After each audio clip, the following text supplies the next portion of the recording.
বাংলাদেশ পুলিশে একটি cyber crime unit প্রতিষ্ঠা করা জরুরি, সেই দাবিটা এসছে প্রতিষ্ঠানের পক্ষ থেকে। এখানে আমরা একটি আইন প্রণয়নের জন্য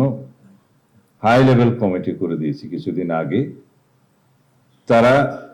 একটা লেজিসলেশন সাজেস্ট করবেন যেখানে এই cyber crime, social media, visual মিডিয়ার অপব্যবহার এবং যেটা বলা হয়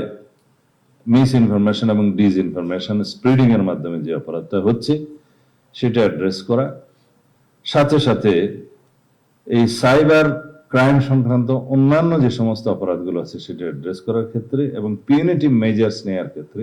আমরা কি লেজিসলেশনটা আনতে পারি সেটার জন্য মাননীয় প্রধানমন্ত্রী আমি প্রস্তাব করছি আমরা আলাদা একটি cyber security unit, crime unit আমরা এস্টাবলিশ করতে চাই।